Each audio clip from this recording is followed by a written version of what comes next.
लगभग TS Elliot पर हम लोगों ने पिछली बार 1 घंटे की बातचीत की थी। उस बातचीत में से जो भी मुख्य बातें आपके दिमाग में याद है, उसका उल्लेख करिए, उसके बाद मैं फिर से इस विषय को पढ़ाऊँगा। तो रूपल ने कुछ बातें कहने की कोशिश की, बाकी और वही जो लोग हैं वो भी बताएँ। सर, आप बताए थे कि मतलब एक डायग्राम के थ्रू बताए थे कि tradition and individual talent the function of criticism, फिर हेमलेट एंड हिज प्रॉब्लम बताए थे। उसके बाद जैसे रूपल बोली कि ऑब्जेक्टिव करे, सर ऐसे करके कुछ वस्तुमूलक प्रतिरूपता करके आप बताए थे सर। हाँ, ठीक है, वो ठीक है। वहां पे आप बताए थे। फिर एक बताए थे, एक बुक लिखे हैं sir, the Waste Land, Eliot द्वारा रचित है जो। उसके बाद उनको नोबेल प्राइज मिला था द वेस्ट लैंड के लिए, जो 1948 ईस्वी में प्रकाशित हुआ था। बिल्कुल ठीक है, बहुत अच्छी बात है। उसके बाद आप एक छोटा सा ग्लिम्स दिए थे कि शेखर एक जीवनी में कि कैसे निर्वैयक्तिकतावाद का वहां पे मिलता है, ठीक और है। वहां पे भोगने वाला प्राणी एवं सृजन करने वाले कलाकार में सदा एक अंतर रहता है, और जितना बड़ा कलाकार होता है हुँ, उतना ही भारी अंतर होता है। ये बिल्कुल आगे ठीक है। द्वारा बताए थे आप, ऐसे बहुत ऐसे सही ना, करके। बिल्कुल ठीक है, बिल्कुल ठीक है। अच्छा बताया आपने। अपर्णा, और कोई बताना चाहेंगे कि उस दिन जो बातचीत मेरी हुई थी उसमें कुछ बातें याद रह गई हों? या अपर्णा ने जो बातचीत कही वो सब सही बातें कहीं, या बताइए? बोलना सबको है, बोलिए। और लोग बताइए कि जो मैंने बताया था, जितना अपर्णा कह रही हैं और जितना रूपल कह रही हैं, उतनी ही बात है कि और कुछ बात है?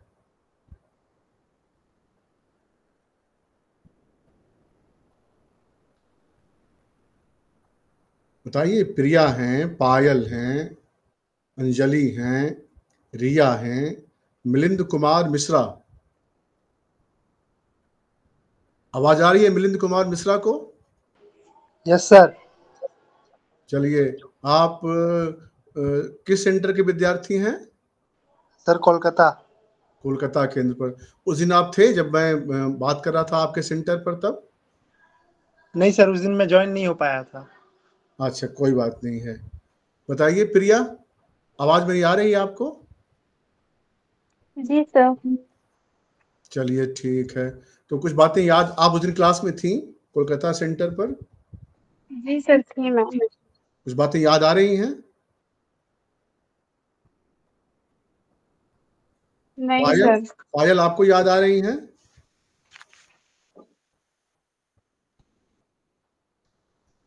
पायल? अच्छा, कोई बात नहीं है। रिया, आप कुछ करेंगी मदद? सर मुझे भी फिलहाल ठीक से याद नहीं आ रही है, क्योंकि कोई बात नहीं, कोई बात नहीं। मैं पूछ रहा हूँ केवल, ये जिससे कि मैं समझ सकूँ नहीं कि मैं सर। बात कहाँ से शुरू करूँगा। तो आप लोगों की राय इसलिए ले रहा हूँ, और कोई विशेष बात नहीं है। ठीक है? तो मैं संक्षेप में जो बातचीत हुई थी, कुछ बातों का उल्लेख अपर्णा ने किया और बिल्कुल ठीक किया। वो सब बातें उस दिन हुई थी। मैंने कहा था कि टीएस इलियट का जो समय है वह 1888 ईस्वी से 1905 ईस्वी के बीच है। इनका जन्म जो हुआ था वो अमेरिका में हुआ था। कहते हैं कि 20वीं सदी का सबसे महत्वपूर्ण अंग्रेजी कवि और आलोचक टीएस इलियट था। और ये जो टीएस इलियट था, वो वर्ड्सवर्थ एवं कॉलरिज की जो काव्य संबंधी स्थापना थी, टीएस इलियट उसके संदर्भ में भी व्याख्या करते हैं। टीएस इलियट की यह विशेषता थी कि अंग्रेजी कविता की आलोचना में आधुनिकता का जो संदर्भ है उसको उसमें स्थापित किया था, और जो पारंपरिक अंग्रेजी आलोचना की स्थापनाएं थी उसका खंडन करते हुए नई स्थापनाएं उसने प्रस्तुत की थी। ठीक है। तो टीएस इलियट जो हैं वे उनका जो अध्ययन है वो हार्वर्ड विश्वविद्यालय में है और 1915 में इंग्लैंड में जाकर के वे बस गए थे और फिर इंग्लैंड के ही होकर के वे रह गए। दर्शन, संस्कृति, पाली, इन भाषाओं का उन्होंने अध्ययन किया, इस तरह के डिसिप्लिन का उन्होंने अध्ययन किया और जैसा कि बताया आपके सामने कि वेस्टलैंड नामक एक बड़ी कविता लिखी जिस पर कि 1948 में उनको नोबेल पुरस्कार मिलता है। इलियट ने परंपरा निर्वैयक्तिकता के संदर्भ में अपने सिद्धांत मोटे तौर पर दिए हैं। इसलिए जब आप उनके इन दोनों सिद्धांतों के बारे में जानेंगे उससे पूर्व आप यह समझें कि टीएस इलियट की जो एक लेखक के तौर पर बनावट है, उसके चिंतन का जो आधार है, उस आधारों को यदि आप समझ लेते हैं तो आपके सामने इन दोनों सिद्धांतों को समझने में आसानी हो जाएगी। जैसे कि टीएस इलियट के चिंतन पर टी.ई. ह्यूम नाम के विद्वान जो 1970 में युद्ध में मारे गए थे, उनका प्रभाव रहा है।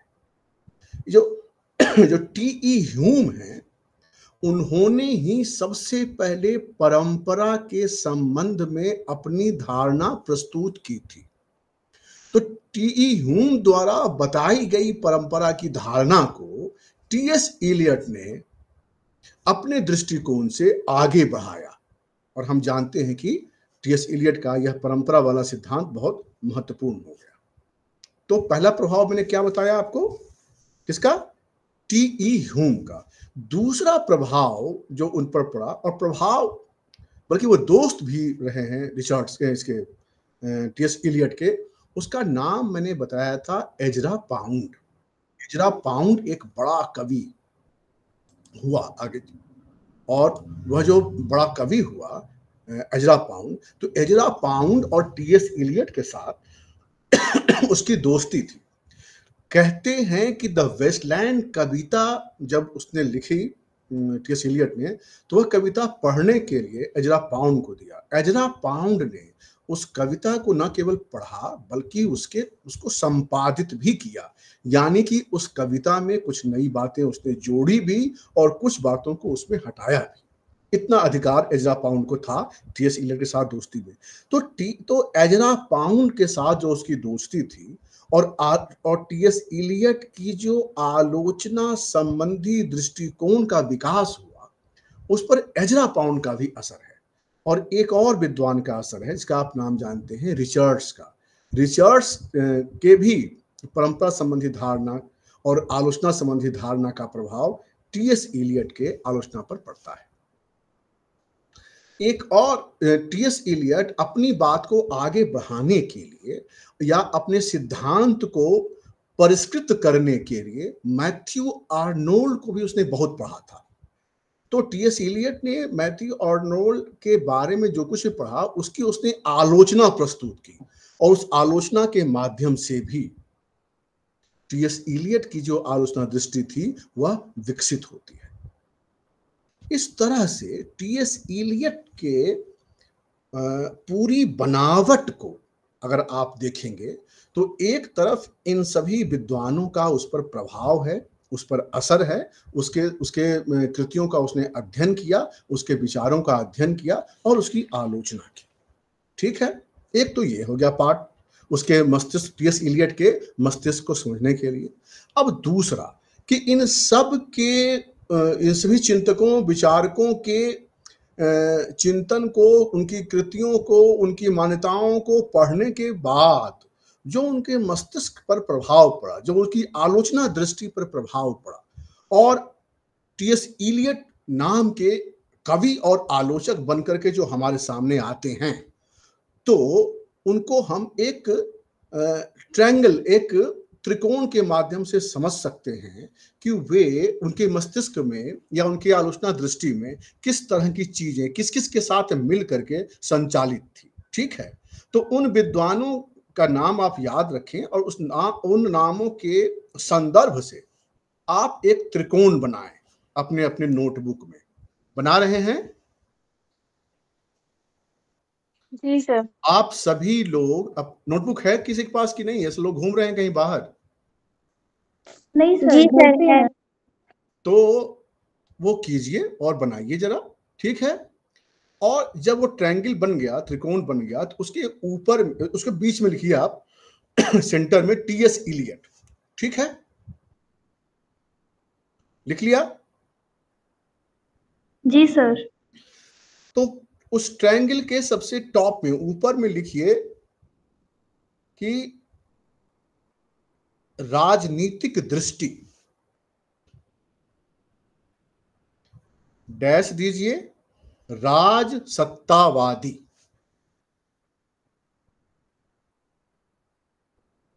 लिख लिया?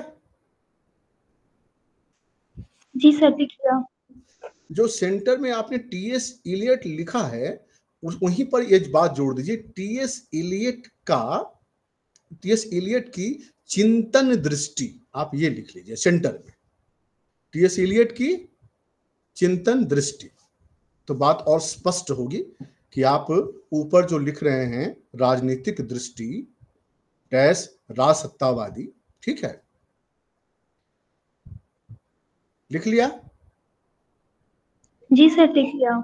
दूसरे कोण पर लिखिए धार्मिक दृष्टि डैश उदारवादी ईसाई।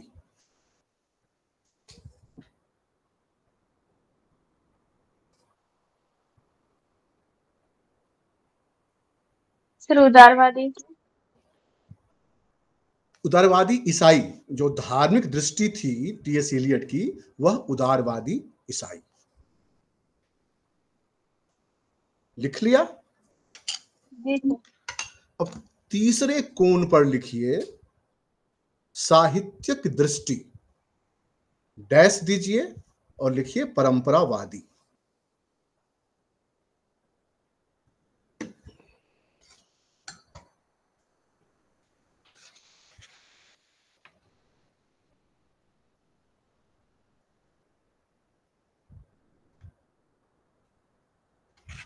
लिख लिया? Yes sir. अब सबने लिख लिया? जी सर।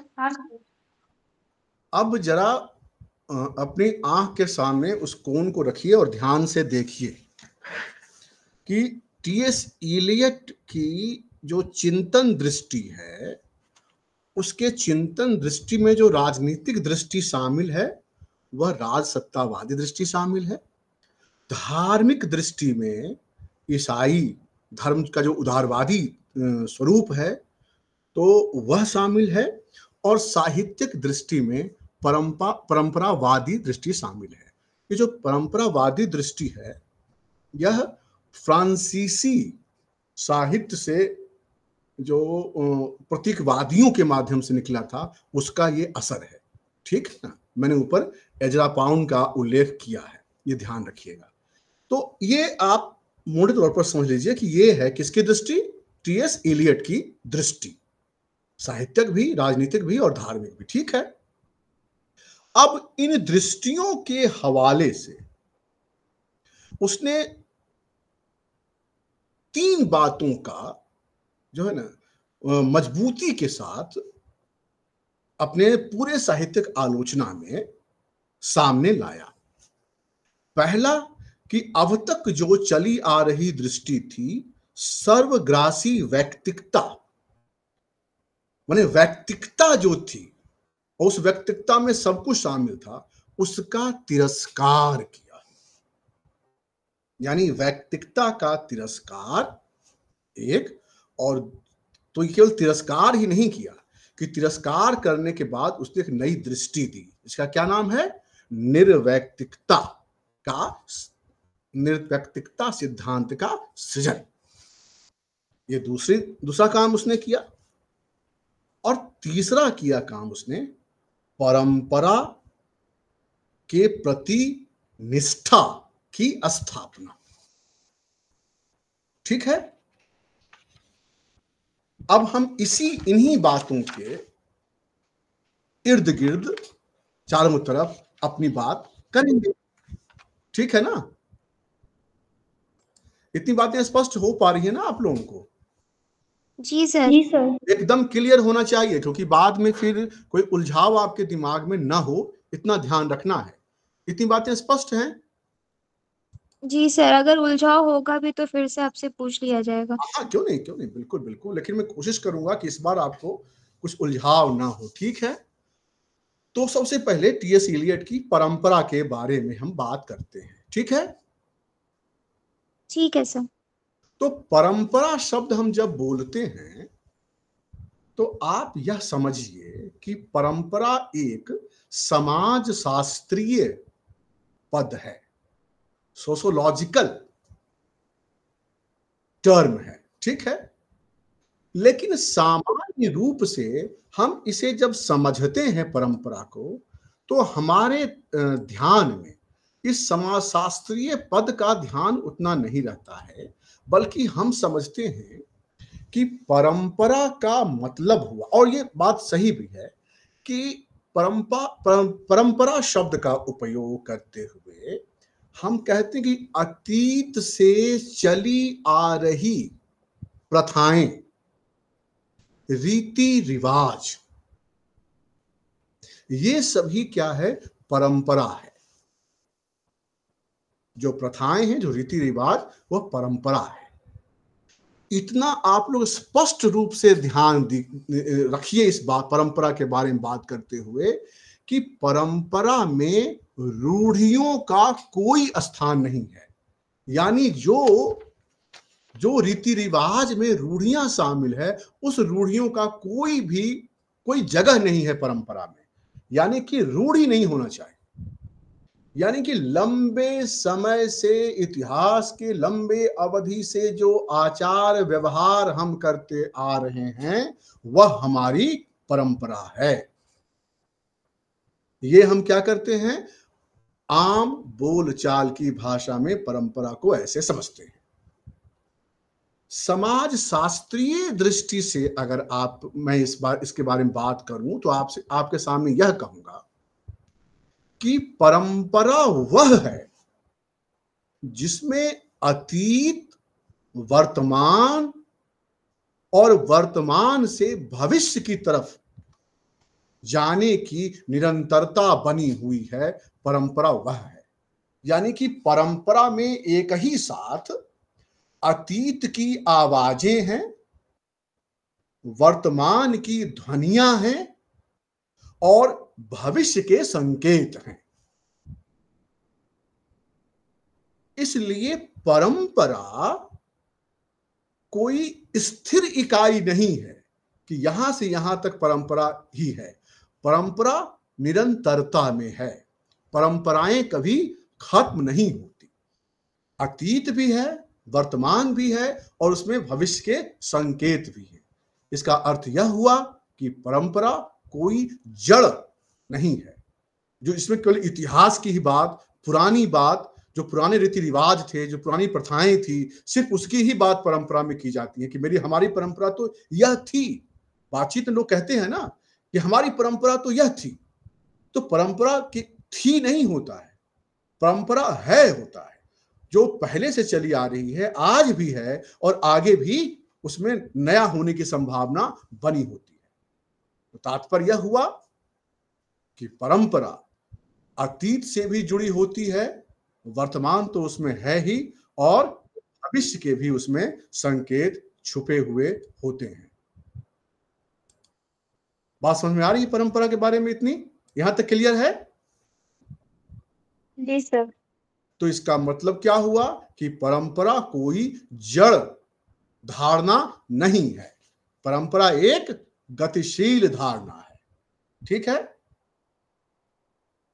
अब इसी बात को टीएस इलियट ने भी अपनी परंपरा संबंधी अवधारणा में कहा। टीएस इलियट ने कहा कि परंपरा एक बृहत्तर प्रयोजन की वस्तु है और इस परंपरा में इतिहास बोध शामिल है, देखिए, जो बातें मैंने पहले कही थी उसी बात को बहुत ही अकादमिक तरीके से अब मैं कह रहा हूं कि अब उसी अतीत की समझ को मैं यहां बोल रहा हूं क्या, कि परंपरा में इतिहास बोध शामिल है। और जब मैं इतिहास बोध कहता हूं तो टीएस इलियट के इस धारणा में इतिहास बोध का मतलब है कि इतिहास बोध एक दृष्टि है, और इस दृष्टि में दो चीजों के बारे में टीएस इलियट ने एस्टैब्लिश किया। एक यह कि इस इतिहास बोध में अतीत के जो स्वाद हैं, अतीत का जो अपना एक पैसेडेट है, अतीत के जो स्वाद हैं वह, और जो वर्तमान की अपनी विशेषताएं हैं, वे सभी इस इतिहास बोध की दृष्टि में शामिल हैं। तो इस इतिहास बोध की दृष्टि में अतीत का बोध और वर्तमान का बोध, दोनों बोध शामिल होता है, तभी परंपरा हम कहते हैं। टीएस इलियट ने यही कहा। तो इस अर्थ पर टीएस इलियट के इस परिभाषा के आधार पर आप कह सकते हैं कि परंपरा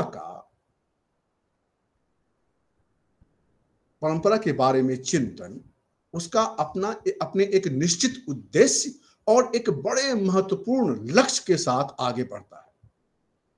यह इतिहास बोध से तो जुड़ा हुआ है ही, बल्कि इतिहास बोध के अध्ययन के संदर्भ में जो ऐतिहासिक दृष्टि है, जो इतिहास का घटनाक्रम है, उसकी चर्चा होती है, और वर्तमान में जो हो रहा है उसकी चर्चा होती है।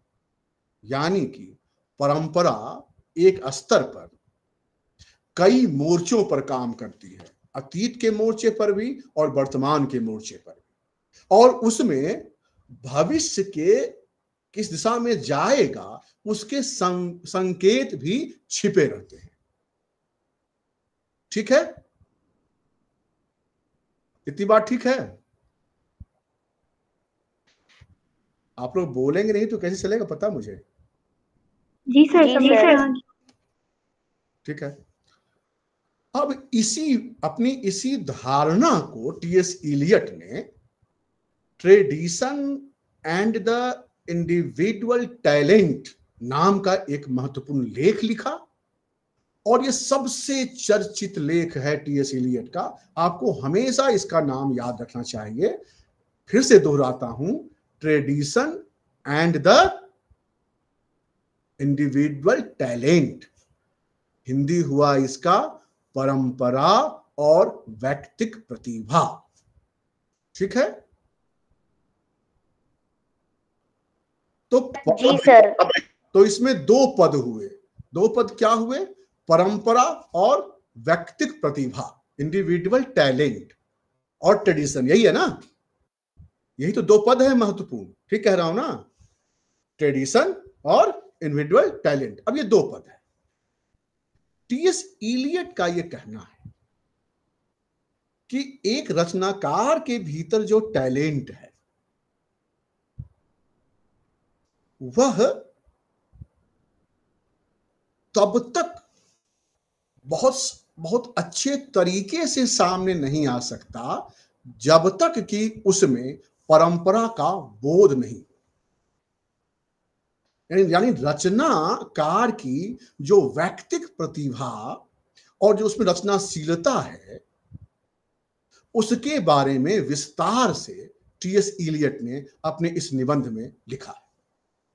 इस निबंध के, किस निबंध के, रिपीट कीजिए, किस निबंध के बारे में बोल रहा हूं मैं? Traditional individual. ठीक है। तो इस निबंध को 3 पार्ट में आप इसको समझ सकते हैं। इस निबंध के पहले पार्ट में, पहले भाग में परंपरा की व्याख्या की गई है, और दूसरे भाग में एक ईमानदार आलोचना और संवेदनशील प्रशंसा, ऑनेस्ट क्रिटिसिज्म और सेंसिटिव एप्रिसिएशन, इन दोनों की बात दूसरे भाग में दिखलाई देती है। और तीसरे भाग में कवि और उसकी कविता के जो सरोकार हो सकते हैं उसके बारे में बात की है। ठीक है, यहीं पर मैं एक बात और स्पष्ट कर देना चाहता हूं कि उस दिन मैंने हिंदी साहित्य के लेखक अज्ञेय का नाम लिया था निर्व्यक्तिकता के सिद्धांत के बारे में बात करते हुए, और उसके शेखर एक जीवनी के शुरुआती 3-3.5 पंक्तियों का उल्लेख किया था।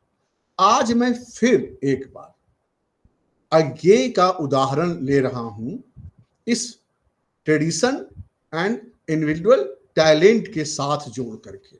अज्ञेय ने टी.एस. इलियट को खूब ध्यान से पढ़ा था और उनके इस निबंध का प्रभाव अज्ञेय पर बहुत पड़ा। कहते हैं कि अज्ञेय का एक महत्वपूर्ण निबंध जिसका शीर्षक है रूढ़ि और मौलिकता, टी.एस. इलियट के परंपरा और व्यक्तिक प्रतिभा नाम के निबंध का अज्ञेय के इस निबंध पर बहुत प्रभाव है। कौन से निबंध पर प्रभाव है? अज्ञेय के किस निबंध के बारे में बात कर रहा हूं मैं?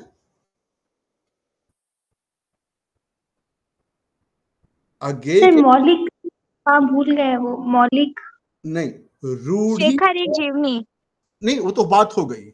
अभी जिसकी बात मैंने की कि अज्ञेय ने एक निबंध लिखा जिसका शीर्षक है रूढ़ि और मौलिकता। अज्ञेय के इस निबंध पर टी.एस. इलियट के निबंध ट्रेडिशन एंड इंडिविजुअल टैलेंट का प्रभाव है, मैं ये कह रहा हूं। स्पष्ट है? जी सर। तो इसका मतलब यह हुआ कि जो परंपरा है वह परंपरा अपने मूल्यवान अर्थों में आलोचना विधा की एक अनिवार्य स्थिति इसलिए है कि परंपरा कोई मृत इकाई नहीं बल्कि वह एक जीवित सांस लेती हुई इकाई है। तो किसी कवि और किसी रचनाकार का जो इंडिविजुअल टैलेंट तभी काम करेगा जब उसमें परंपरा का बोध होगा। ट्रेडिशन एंड इंडिविजुअल टैलेंट, व्यक्तिक प्रतिभा तभी अर्थवान होगी जब उसमें ट्रेडिशन का ज्ञान होगा, और ट्रेडिशन का यह मतलब हुआ कि वह अपने अतीत से चली आ रही जीवन के लिए जरूरी आचार व्यवहार के बारे में जो बात की गई है उससे वह अवगत हो और अपनी इंडिविजुअल टैलेंट के साथ अपनी रचना में उस पूरी परंपरा को आगे बढ़ाते हुए वह चले।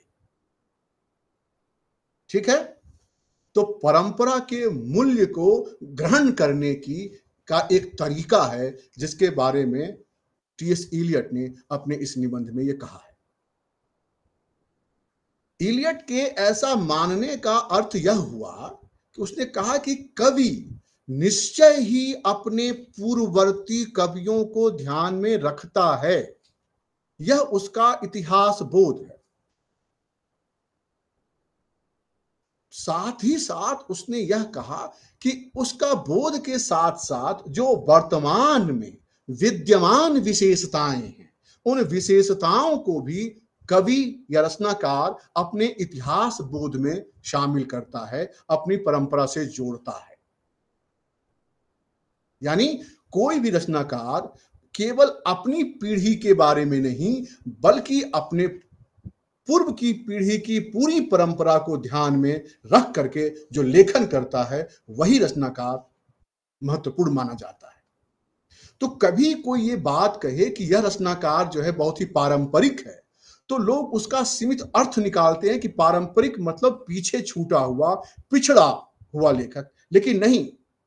टी.एस. इलियट के परंपरा संबंधी सिद्धांत को जानने वाला यह कहता है कि टी.एस. इलियट ने परंपरा को एक जीवंत प्रक्रिया बताया और वो बताया कि परंपरा अपने परिवेश के रूढ़ियों से मुक्त होकर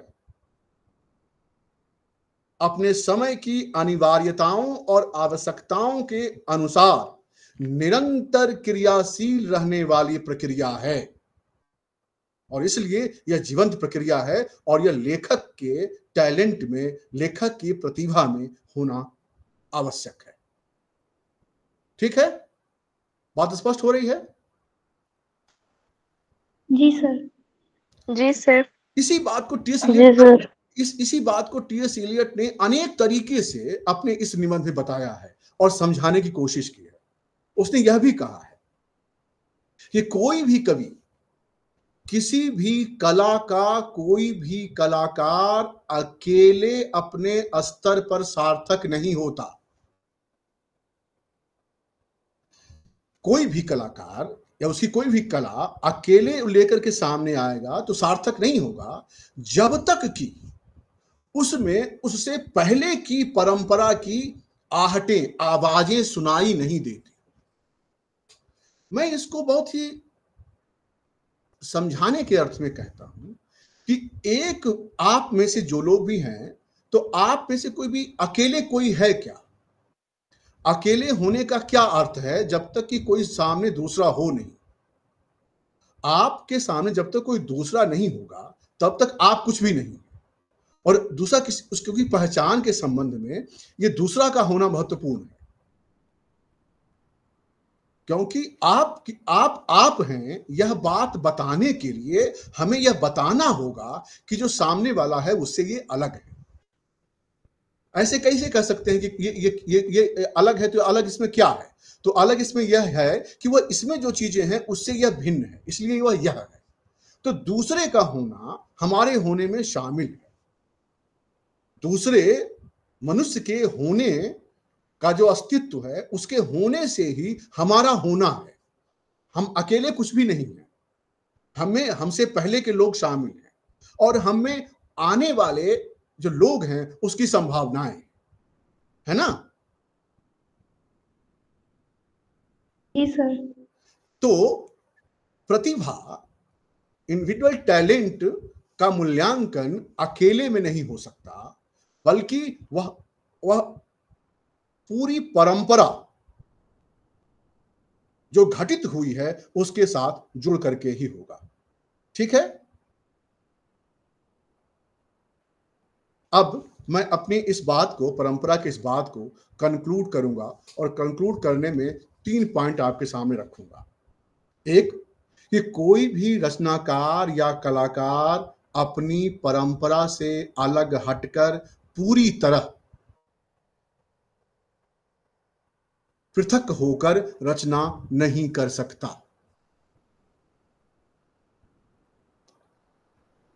किसी भी रचना या रचनाकार का मूल्यांकन केवल उसकी किताबों के आधार पर नहीं किया जा सकता, बल्कि उसका मूल्यांकन उससे पूर्व के द्वारा किए गए लेखकों के काम के साथ जोड़ करके ही किया जा सकता है। और तीसरी बात, कि किसी भी कलाकार, किसी भी लेखक, किसी भी रचनाकार का मूल्यांकन अपने पहले के कलाकारों, लेखकों, कवियों के साथ उसका तुलनात्मक अध्ययन के आधार पर ही संभव है। और तभी हम कह सकते हैं कि पूर्व का जो अतीत का रचनाकार है वह नए रचनाकार से कैसे भिन्न है। आलोचना में यह बहुत जरूरी है बताना कि पहले वाले रचनाकार से यह रचनाकार किन अर्थों में समान है और किन अर्थों में समान नहीं है। उस अतीत के रचनाकार की क्या विशेषता थी और आज के रचनाकार की क्या विशेषता है, जब तक हम ये दोनों बातें नहीं बताते हैं तब तक आलोचना का कोई अर्थ नहीं है। यानी कि ट्रेडिशन के बारे में, यानी कि पहले के, पूर्व के लेखकों, कवियों, जो जीवित हों या मर गए हों, उनके बारे में बिना बात किए हुए वर्तमान लेखक कवियों के बारे में बात नहीं की जा सकती है। यह टी.एस. इलियट का मानना है। यानी कंक्लूड करूं कि किसी भी रचनाकार का मूल्यांकन परंपरा की रोशनी में ही किया जाएगा।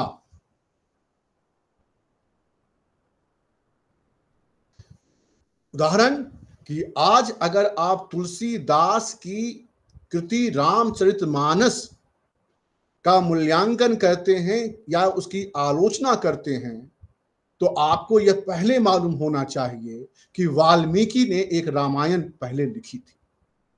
तो जब तक आप वाल्मीकि के रामायण के बारे में नहीं जानेंगे तब तक आप तुलसीदास के रामचरितमानस के बारे में सही व्याख्या, सही बात नहीं कर सकते हैं। यानी कि दोनों का तुलनात्मक अध्ययन करना आपके लिए जरूरी होगा। ये है मूल रूप से ट्रेडिशन। अब आप में से बताइए कि ट्रेडिशन की बातें स्पष्ट हुई कि नहीं, जिन उदाहरणों के माध्यम से मैंने आपके सामने बात की।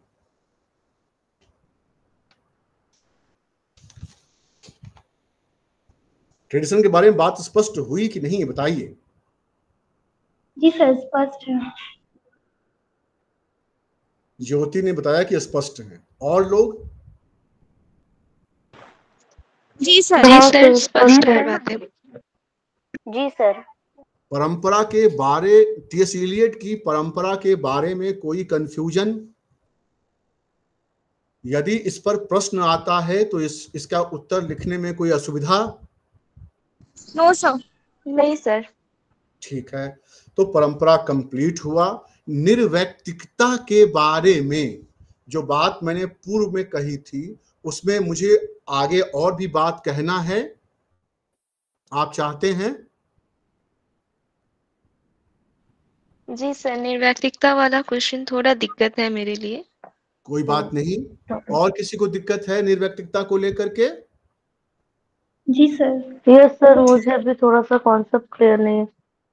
चलिए ठीक है, तो मैं निर्वैयक्तिकता पर भी बात शुरू करूंगा। तो ये बताओ, आज ही शुरू करूं या कल? सर कल। कल करें? रूपल ने कहा कल, जी बाकी सर। लोग? अपर्णा ने कहा कल, और सर सर कल आज आपके भी साथ करवा क्लास है? सकते हैं। पुष्पा क्या कह रही हैं? सर आज भी करवा सकते हैं। अच्छा, ज्योति आप बताइए। सर कल आपके साथ क्लास है क्या हमारी?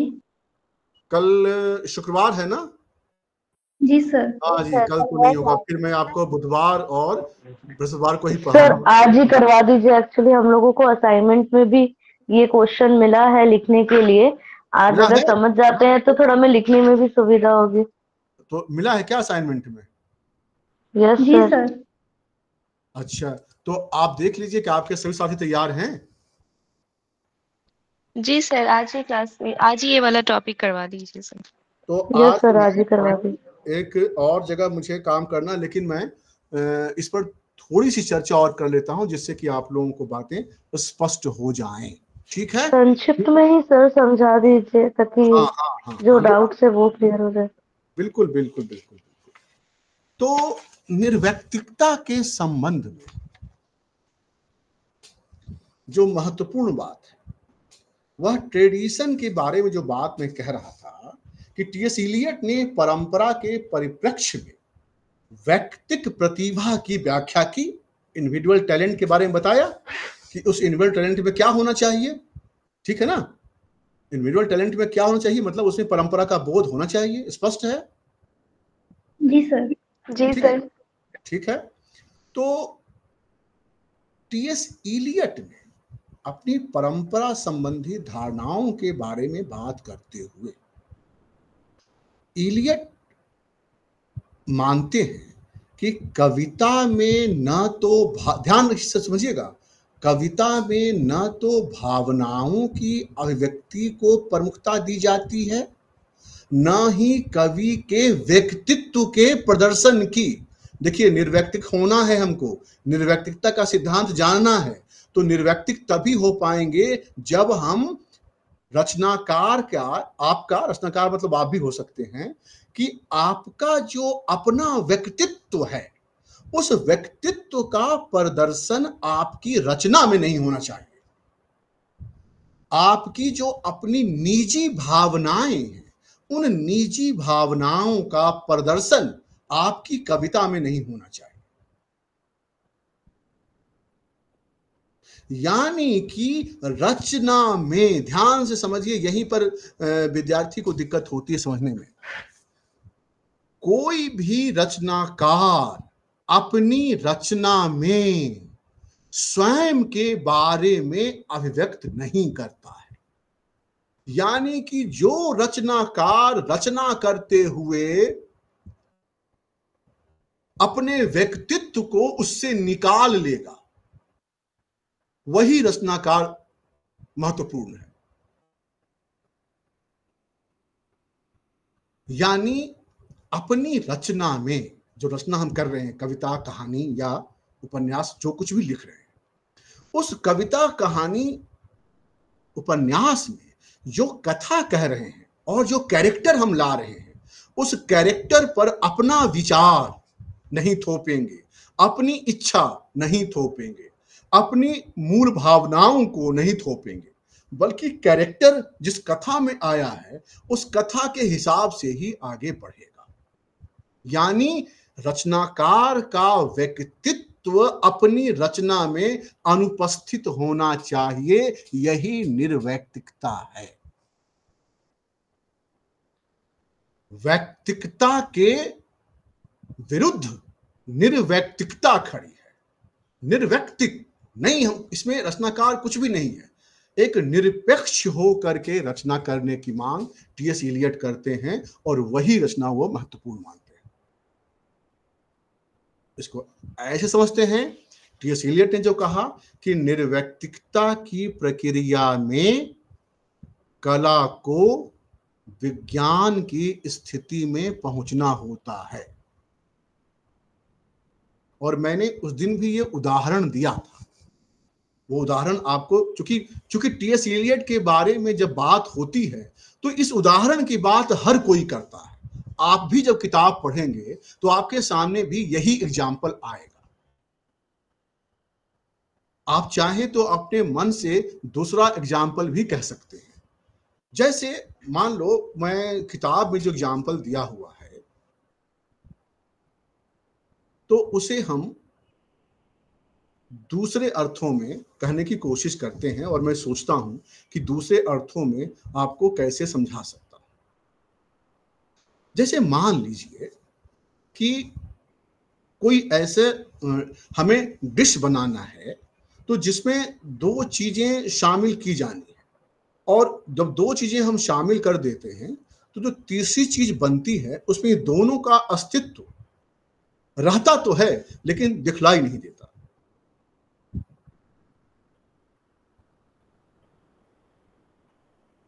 नहीं समझ में आई बात? सर थोड़ा बहुत समझ में आया, ठीक से क्लियर नहीं है। हाँ, मतलब कहने का आशय यह है कि टी.एस. इलियट रचनाकार के व्यक्तित्व को उसकी रचना में अदृश्य मानते हैं और ये कहते हैं कि कोई रचना तभी महान होगी जब उसमें रचनाकार का अपना व्यक्तित्व हावी नहीं होगा, शामिल नहीं होगा। कवि के पास अभिव्यक्त करने के लिए अपना व्यक्तित्व नहीं होना चाहिए, क्योंकि वह केवल, जो रचनाकार है वह केवल माध्यम है जो लिख रहा है। रचनाकार क्या है? केवल माध्यम है जो रचना लिख रहा है, कविता, कहानी, उपन्यास। वह खुद उसमें नहीं लिख रहा, खुद अपने होने को नहीं लिख रहा है कि मैं ये हूं, मैं ये हूं। वह एक माध्यम है। रचनाकार अपनी रचना में केवल एक माध्यम होगा। उसका व्यक्तित्व, उसकी अनुभूतियां जो है वह निजी अनुभूतियां, पात्र की अनुभूतियां तो हो सकती है लेकिन निजी अनुभूतियां उसमें नहीं। यानी रचना वही महान है जो रचनाकार के स्वयं के व्यक्तित्व का उस पर असर बहुत कम है।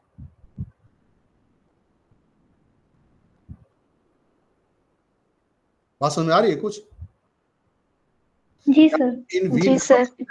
कवि का जो इंडिविजुअल टैलेंट है, उस टैलेंट में परंपरा जब शामिल होगी, इंडिविजुअल टैलेंट में जब परंपरा शामिल होगी तो उसका इंडिविजुअल टैलेंट फिर इंडिविजुअल टैलेंट नहीं रह जाएगा, बल्कि उसमें परंपरा की भी आवाजें, और जब परंपरा कह रहा हूं तो दूसरे लेखकों आलोचकों की भी आवाजें शामिल हो जाएगी, उसमें भविष्य के संकेत भी मिल जाएंगे।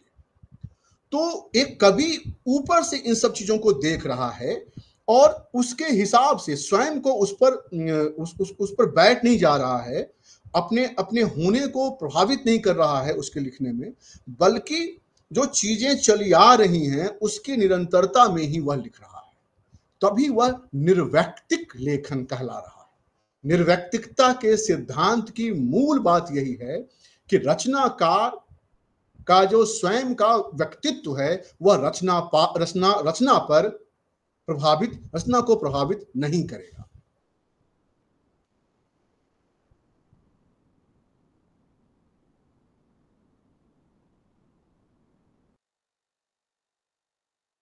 जोड़ने की कोशिश करता हूं कि भारतीय काव्य शास्त्र में जो राजशेखर है, उन्होंने भी जो अपने सिद्धांत में बात की, तो उनकी बात को पढ़ते हुए जो टी.एस. इलियट ने लिखा, उस बात की पूर्व सूचना हमें राजशेखर में दिखलाई देती है। राजशेखर की ही उस बात को टी.एस. इलियट ने अपने निर्वैयक्तिकता में विस्तार दिया।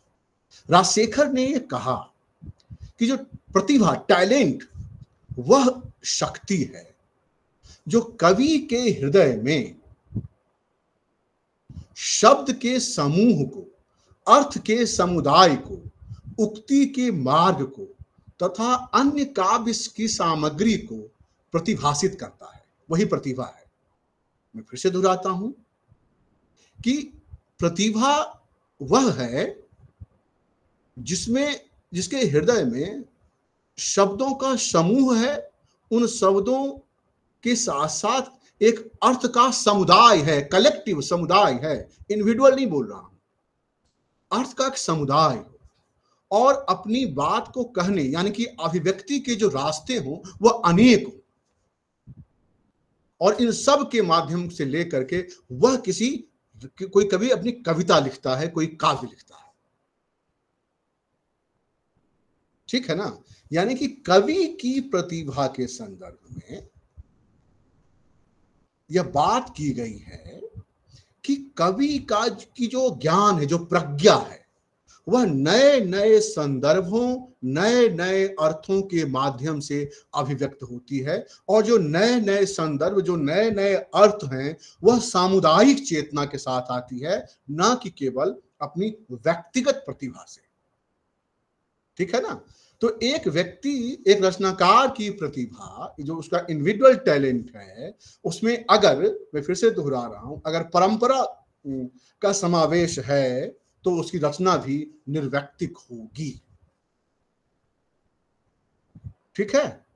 इसमें थोड़ी सी और बात बोलता हूं कि अब यहीं पर मैंने बात कही थी आपको ऑब्जेक्टिव को रिलेटिव की बात, यानी कि वस्तु मूलक प्रतिरूपता की बात, कि ऑब्जेक्टिव को रिलेटिव यह है कि जो, देखिए इसमें क्या है, ऑब्जेक्टिव है, सब्जेक्टिव लिखा नहीं है।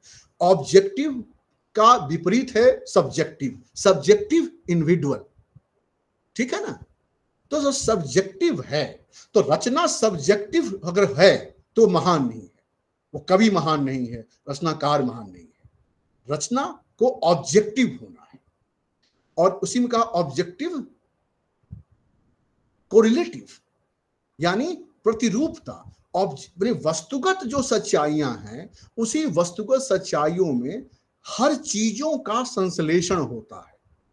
संश्लेषण मतलब एक रचनाकार का जो टैलेंट है, उसके टैलेंट में यह वस्तु मूलक दृष्टि शामिल होना चाहिए, एक ऑब्जेक्टिव दृष्टि उसमें होनी चाहिए, और इस ऑब्जेक्टिव दृष्टि में वह अपने जो स्वयं का जो अहंकार है, जो स्वयं का अहम है, उसको वो पीछे छोड़ देगा, और साथ में अपने आंख के सामने जो चीजें घटित हो रही हैं, जो समाज है, जो राजनीति है, जो धर्म है, जो व्यवस्था है, उन सब के साथ उसके संश्लेषण की क्रिया होगी, आवाजाही होगी। उसमें पहले के कवि, पुराने कवि, नए कवि, नई बातें, विज्ञान, दर्शन, धर्म, चेतना, राष्ट्र, राज्य, सभी कुछ उसमें शामिल होके आपस में एक अंतःक्रिया करेगी। और उस अंतःक्रिया के आधार पर जब रचनाकार लिखेगा तो उसमें उसका अपना अपना अपने होने का जो बोध है, अपने होने का जो अहम का भाव है, वह अहम का भाव उसमें नहीं होगा। और तभी उसकी जो इंडिविजुअल टैलेंट है उसको सबसे ऊपर की प्रतिभा मानी जाएगी। राजशेखर ने इसी तरह की काव्य प्रतिभा को दो प्रकार से बांटकर देखा, कार्य प्रतिभा और भाव इत्री प्रतिभा। ठीक है ना? भावित्री प्रतिभा जिसमें जो कवि उसमें मुख्य नहीं होता, बल्कि जो सामुदायिक, जो कलेक्टिव भाव है, जो भावक है, वह महत्वपूर्ण होता है। यानी भावक की जो प्रतिभा है वह भावित्री प्रतिभा कहलाती है। भावक कौन है? आप और हम। रचना से, जो रचना से भावना को ग्रहण करता है वह भावित्री प्रतिभा है। यानी कि पाठक और आलोचक, यह जो है वह भावित्री प्रतिभा का होगा। और कारित्री प्रतिभा का कौन हुआ? वह लेखक। राजशेखर ने इसे विस्तार से कहा है, वो आप जब राजशेखर के बारे में पढ़ेंगे तो आप जानेंगे। तो इसी तरह की प्रतिभा के बारे में बाद में टी.एस. इलियट ने जब अपने सिद्धांतों में निर्व्यक्तिकता के बारे में कहा तो यही कहा कि रचनाकार को निर्व्यक्तिक होकर के लिखना चाहिए, न कि व्यक्तिक होकर के। और निर्व्यक्तिक वह तभी होगा जब उसमें, उसके टैलेंट में प्रतिभा, परंपराएं बोलेंगी और अतीत की संकेत दिखलाई देंगे। क्लियर है? और कुछ बताऊं? यस सर, अभी थोड़ा क्लियर है, बाकी पढ़ने के बाद हो जाएगा। बिल्कुल। और जो पिछली बार मैंने कहा था शेक्सपियर के उस मैकबेथ त्रासदी के बारे में, कि उसके माध्यम से जो उसने निबंध लिखा उसके माध्यम से इसको समझेंगे। यानी कि हैमलेट एंड हिज प्रॉब्लम्स नाम का जो निबंध लिखा टी.एस. इलियट ने 1919 में, उसी निबंध के माध्यम से निर्व्यक्तिकता का सिद्धांत निकल करके आता है। और इसी निबंध में, कौन से निबंध में? Hamlet and his problems. उसी निबंध में उसने ऑब्जेक्टिव कोरिलेटिव, वस्तु मूलक प्रतिरूपता की भी बात उसमें की, उसकी व्याख्या की। तो इस तरह से टी.एस. इलियट के दो महत्वपूर्ण निबंधों, individual tradition and individual talent, और दूसरा हैमलेट एंड हिज प्रॉब्लम्स, यानी इन दो निबंधों के बारे में आप समझेंगे तो आप टी.एस. इलियट के काव्य सिद्धांतों के तीन रूपों के बारे में जान पाएंगे। पहला ट्रेडिशन, दूसरा निर्व्यक्तिकता, और तीसरा ऑब्जेक्टिव कोरिलेशन। ठीक है? जी सर। और कुछ पूछना हो तो बताइए। सर आगे का कौन सा निबंध बोल रहे थे, प्रभाव पड़ा था टी.एस. इलियट का? रूढ़ि तथा मौलिकता। जी सर, थैंक यू सर। अब आप लोग सवाल कुछ करना चाहें तो कर सकते हैं।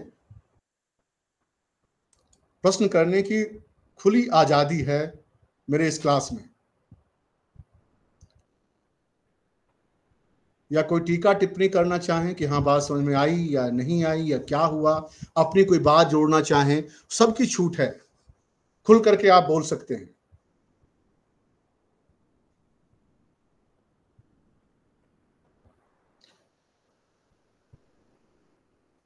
कोई बोलना चाहते हैं?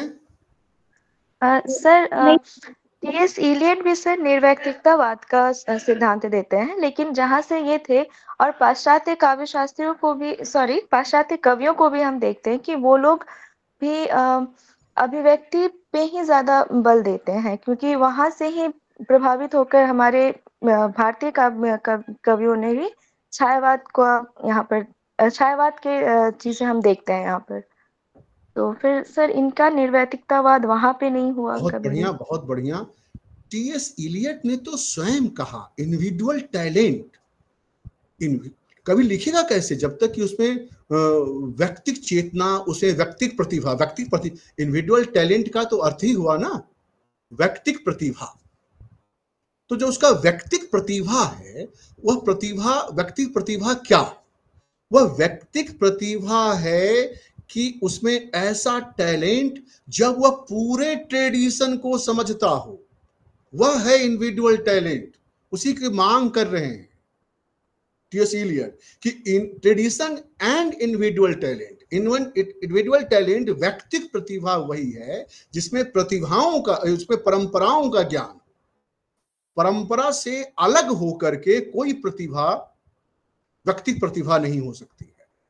तो कोई भी कवि, जैसा कि आपने छायावादी कवियों के बारे में कहा कि उसमें कवियों की जो व्यक्तिक स्वरूप है वह सामने दिखलाई देता है, तो उसमें दिखलाई देता है तो स्वच्छंदतावाद के रास्ते वह कविता लिख रहे हैं, यानी उस पूरे स्वच्छंदतावाद के ट्रेडिशन और स्वच्छंदतावाद के पश्चिम के कवियों, उसके कार्यों को वह जानते थे और उसके उन कार्यों को, उन उन उन उन काव्य धाराओं के बारे में जानते हुए और वर्तमान के समय में जो छायावाद के दौर की जो विशेषताएं हैं, उन विशेषताओं से वे अवगत थे, यानी कि वर्तमान की दशाओं से अवगत थे और पूरी परंपरा के से अवगत थे। उन दोनों को जो मिलाया, कारित्री प्रतिभा, इसी को कह रहे हैं कि कारित्री प्रतिभा तब उसमें आता है, इंडिविजुअल टैलेंट वह है। तो व्यक्तिक प्रतिभा तो होनी ही चाहिए, लेकिन व्यक्तिक प्रतिभा मीन्स व्हाट? व्यक्तिक प्रतिभा उसी को कहेंगे जब उसमें ट्रेडिशन का ज्ञान भी शामिल है। ठीक है ना? जी सर, जी सर। और वह और जो कहता है टीएस इलियट कि जो कवि है, जो रचनाकार है, वह टीएस इलियट ने इसको अभिव्यक्त करने के लिए कैटलिस्ट का उदाहरण बार बार उन्होंने दिया है कि कवि जो है वह जो रचनाएं हैं, रचना करने में जो रचनाकार का काम है वह कैटलिस्ट का काम है। वह स्वयं रचना पर बैठ नहीं जाएगा, वह स्वयं अपनी पूरी की पूरी जो यत्ता है, जो पूरी अपनी उसकी अस्मिता है, उस अस्मिता को लेकर उस पर बैठ नहीं जाएगा, बल्कि उसमें सारी आवाजें, उसकी रचना में उसका टैलेंट, जो उसका इंडिविजुअल टैलेंट ऐसा होना चाहिए कि उसकी रचना में सारी आवाजें सुनाई देनी चाहिए, अतीत की भी, वर्तमान की भी और भविष्य के संकेत भी उसमें मिलने चाहिए।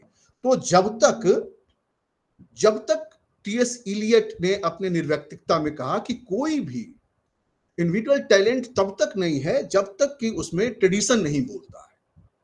ठीक है ना? तो इसलिए प्रतिभा का इनकार नहीं है, लेकिन प्रतिभा किस तरह की होनी चाहिए इसके बारे में टीएस इलियट बताता है निर्व्यक्तिकता में, कि प्रतिभा उसमें ऐसी हो कि वह निर्व्यक्तिक हो, उसमें सबकी आवाजें शामिल हो। ठीक है? जी सर। और कुछ? और किसी के में कोई सवाल हो तो?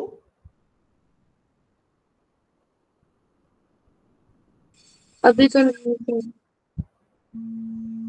तो और कोई अगर सवाल हो आपके मन में तो हमसे पूछ सकते हैं, ट्रेडिशन, टीएस इलियट के ट्रेडिशन के बारे में और निर्व्यक्तिकता के बारे में। यदि और कोई बात हो तो आप मुझसे पूछ सकते हैं। ठीक है?